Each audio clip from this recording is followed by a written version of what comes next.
नमस्कार साथियों, एक बार फिर से हम हाजिर हैं सामाजिक विज्ञान कक्षा 6 की पुस्तक लेकर के। रीट 2021 के लिए ये बहुत ही इम्पोर्टेंट होने वाली है।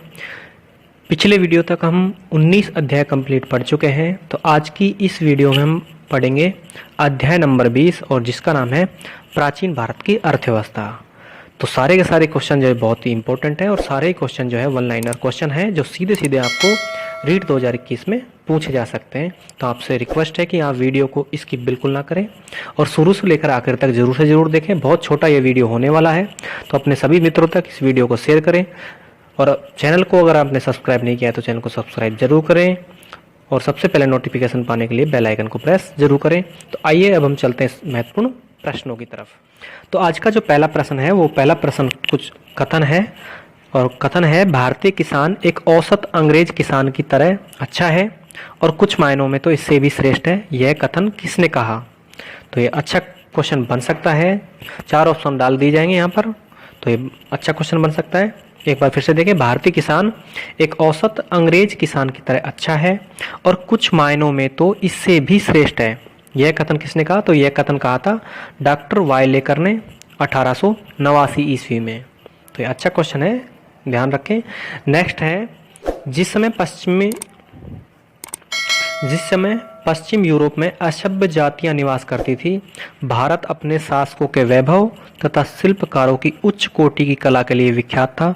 यह कथन किसने कहा? तो यह भी अच्छा क्वेश्चन बन सकता है।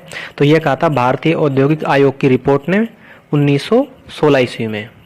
तो 1916 में भारतीय औद्योगिक आयोग की जो रिपोर्ट आई थी उसमें यह कथन कहा गया था। तो ये अच्छा क्वेश्चन बन सकता है, तो इनको आप ध्यान रखें। स्क्रीनशॉट लेकर के भी आप बाद में पढ़ सकते हैं। नेक्स्ट देखिए आगे।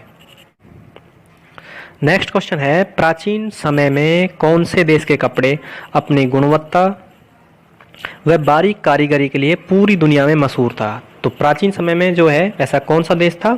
तो भारत था और भारतीय कपड़े जो हैं पूरी दुनिया में उस समय मशहूर थे। तो ये भी अच्छा क्वेश्चन बन सकता है। नेक्स्ट क्वेश्चन है, पानी के जहाज बनाने की कला में कौन सा देश यूरोप से आगे था? तो ऐसा कौन सा देश था जो प्राचीन समय में पानी के जहाज बनाने में यूरोप से कहीं ज़्यादा आगे था? तो भारत देश जो है इसका सही आंसर होगा।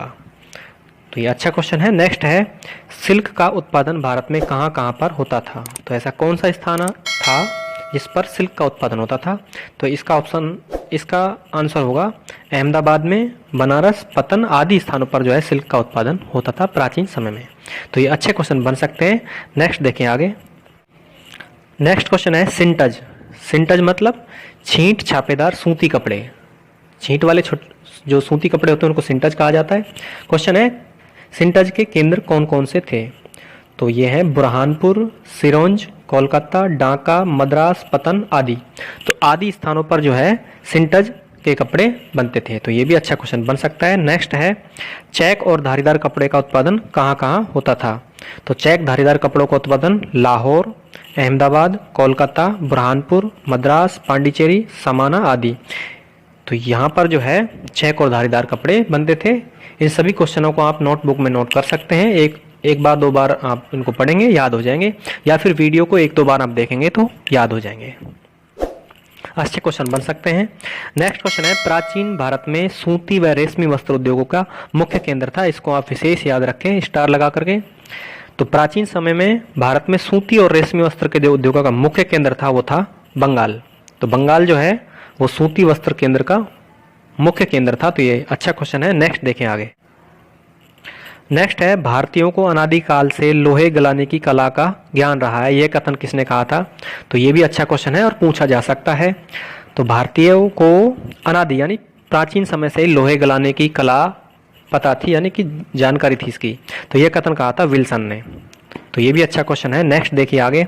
यूनान में डाका की मलमल किस नाम से डाका की मलमल किस नाम से बिकती थी? तो डाका की मलमल के बारे में आप सभी ने सुना होगा। ये बहुत ही बारीक जो है कपड़े की साड़ी होती थी और ये बहुत सुंदर थी, आकर्षक थी। तो इसको यूनान में कहा जाता था गंगेतिका।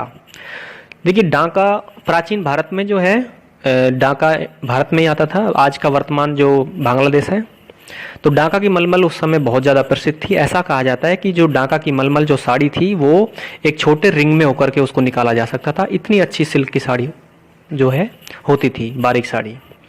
तो ये बहुत अच्छा क्वेश्चन है। नेक्स्ट है, प्राचीन भारत में देशी व्यापार के लिए प्रमुख मार्ग कौन से थे? तो प्राचीन भारत में जो है देशी व्यापार के लिए, देखिए दो तरह का व्यापार होता था, देशी और विदेशी। तो देशी व्यापार के लिए पूछा है, तो देशी व्यापार के लिए दो प्रमुख मार्ग थे, एक उत्तरापथ और एक दक्षिणापथ। तो ये अच्छा क्वेश्चन है। नेक्स्ट देखें आगे। नेक्स्ट है, किसने कहा था भारतीय सामग्री के प्रयोग के कारण रोमन साम्राज्य से सोना बाहर की ओर जा रहा है? ये बहुत इंपॉर्टेंट क्वेश्चन है, बहुत अच्छा कथन है। तो ये कहा था, प्लिनी नामक एक लेखक था यूनान का, उसने कहा था कि यूनान का जितना भी सोना है वो सारा का सारा भारत में जमा हो रहा है। क्यों हो रहा है? इसके पीछे इसने तर्क भी दिया था, क्योंकि भारत उस समय जो है हर क्षेत्र में बहुत ज़्यादा आगे था। तो भारत बहुत ज़्यादा वस्तुएं निर्यात करता था, और आज की समय जो है वहाँ उस समय करेंसी मुद्रा यानी नहीं होती थी। तो जो भी माल निर्यात होता था उसके बदले में सोना और चांदी ही भारत लेता था। तो भारत के पास इतना सोना हो गया, इतना सोना हो गया कि भारत को जो है सोने की चिड़िया ही कहा जाने लगा। तो ये प्राचीन समय की बात है। तो ये सब देख करके जो रोमन का एक लेखक था उसने ये बात कही थी। तो ये अच्छा क्वेश्चन है, स्टार लगा लीजिए, इस पर ध्यान रखें इस बात को। नेक्स्ट भी अच्छा क्वेश्चन है, इसको आप डबल इंपॉर्टेंट लगाइए क्योंकि ये राजस्थान से संबंधित है। और रीट में इस बार आप सभी को पता है कि राजस्थान से ज़्यादा क्वेश्चन पूछे जाने की संभावना है। तो ये अच्छे क्वेश्चन है, मौर्यकालीन लौह प्रगलन भट्टियों के अवशेष प्राप्त हुए हैं। मौर्य काल के जो लौह गलाने की भट्टियाँ थी उसके अवशेष प्राप्त हुए हैं। तो ये कहाँ से हुए थे? ईसवाल से। और ईसवाल कहाँ पड़ता है? उदयपुर में। तो ये अच्छे क्वेश्चन बन सकते हैं मित्रों। तो साथियों, ये थे पाठ से संबंधित सारे के सारे महत्वपूर्ण प्रश्न। बहुत छोटा ये वीडियो बना है, इसको स्किप बिल्कुल ना करें। अब हम देखते हैं पाठ के अंत में दिए हुए महत्वपूर्ण प्रश्न भी। तो देखिए मित्रों, अब हम आ चुके हैं पाठ के अंत में दिए हुए महत्वपूर्ण शब्दावली और अभ्यास प्रश्नों पर। सबसे पहले जो शब्दावली दी हुई है वो दी हुई है लौह प्रगलन भट्टियाँ। तो इसका अर्थ होता है लोहा गलाने की भट्टियाँ। तो ये भी आपको मालूम होना चाहिए। काफिला आप सभी जानते होंगे। तो इसका अर्थ होता है समूह। जो भी कोई समूह में चलता है उसको काफिला कहा जाता है। जैसे ऊँटों को काफिला, भेड़ों का काफिला, जो भी है, हाथियों का काफिला। नेक्स्ट है स्वर्णद्वीप। तो स्वर्णद्वीप क्या होता है? स्वर्णद्वीप का वर्तमान नाम है सुमात्रा। तो ये याद रखें। नेक्स्ट देखिए आगे। नेक्स्ट है प्रमुख कथन। तो ये कथन किस किस ने कहे हैं ये हम पढ़ चुके हैं, एक बार फिर से देख लीजिए। भारतीय किसान एक औसत अंग्रेज किसान की तरह अच्छा है और कुछ मायनों में इससे भी श्रेष्ठ है। तो ये हम पहले पढ़ चुके हैं। तो ये कहा था डॉक्टर वायलेकर ने 1889 ईस्वी में। तो ये अच्छा क्वेश्चन कथन बन सकता है। नेक्स्ट है, जिस समय पश्चिमी यूरोप में असभ्य जातियां निवास करती थी, भारत अपने शासकों के वैभव तथा शिल्पकारों की उच्च कोटि की कला के लिए विख्यात था। तो ये भी अच्छा क्वेश्चन है। ये है कहा था भारतीय औद्योगिक आयोग की रिपोर्ट ने। तो ये भी अच्छा क्वेश्चन है। नेक्स्ट है, भारतीय सामग्री के प्रयोग के कारण रोमन साम्राज्य से सोना बाहर की ओर जा रहा है। ये हमने अभी पढ़ा था। तो प्लिनी नामक लेखक ने ये कहा था। तो ये सारे कथन अच्छे हैं। नेक्स्ट देखिए आगे। नेक्स्ट है रिक्त स्थान। ये रिक्त स्थान भी जो है सीधे क्वेश्चन बन सकते हैं, अच्छे क्वेश्चन बन सकते हैं। तो इनको भी आप एक बार देख लीजिए। पहला है, यहाँ का बहुत सा माल विदेशों में निर्यात किया जाता था तथा निर्यात के बदले में मुद्रा के रूप में खाली जगह लिया जाता था। तो मुद्रा के रूप में जो भारत है वो क्या लेता था? सोना और चांदी। यहाँ पर लिखा हुआ है। तो इसमें क्या आएगा? सोना और चांदी।